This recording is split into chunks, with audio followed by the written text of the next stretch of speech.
Samantha squinted against the bright sunlight as they stepped out of the taxi, her mind still foggy from sleep. The cottage loomed ahead, charming with its wooden beams and vibrant flowers. "I can't believe we're really in Korea," she muttered, half excited, half reluctant. Her mother beamed, clearly thrilled. Samantha dragged her suitcase up the path, feeling a mix of annoyance and curiosity. Despite her grogginess, she sensed adventure waiting just beyond the door, whispering promises of new experiences. "Finally!" Samantha grumbled as she placed her boxes at the side of the room near the window. It was 9:37 p.m., and she was damn tired and hungry. But she still needed to cook for her mom. She stood up and dragged her legs lazily to the kitchen. It was bigger than the kitchen in their previous house back at America. "Bread and egg with tea," she muttered as she grabbed the egg and began to break the shell, pouring the liquid yolk into the plate. Then she started chopping onions. At the Quinn's mansion?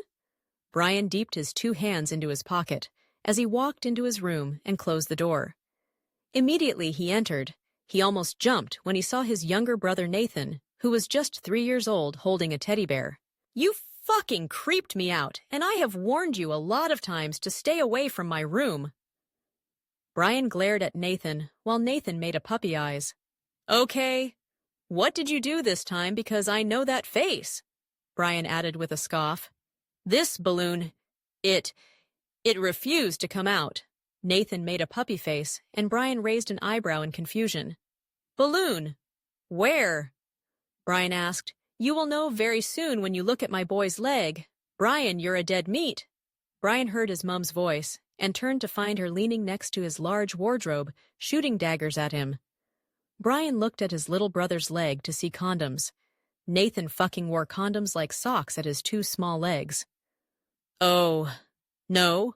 Brian hit his head with his palms as he glared at Nathan.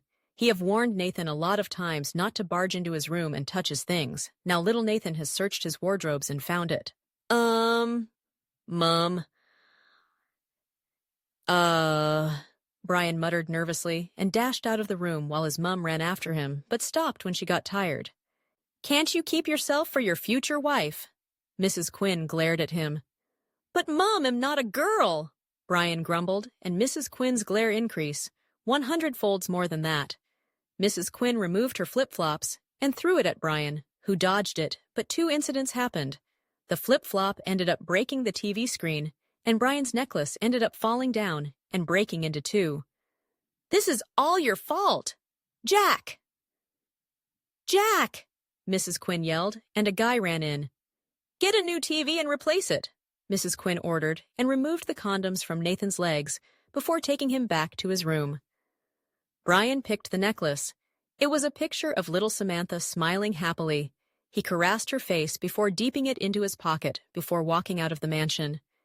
He entered his black superbike and zoomed off to a secret place where he filled a lot of pictures of Samantha there.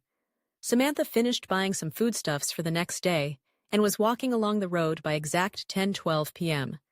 when a superbike sped past her and poured mud on her dress. "Hey, you!" Samantha yelled, but it was already gone. "Urgh!"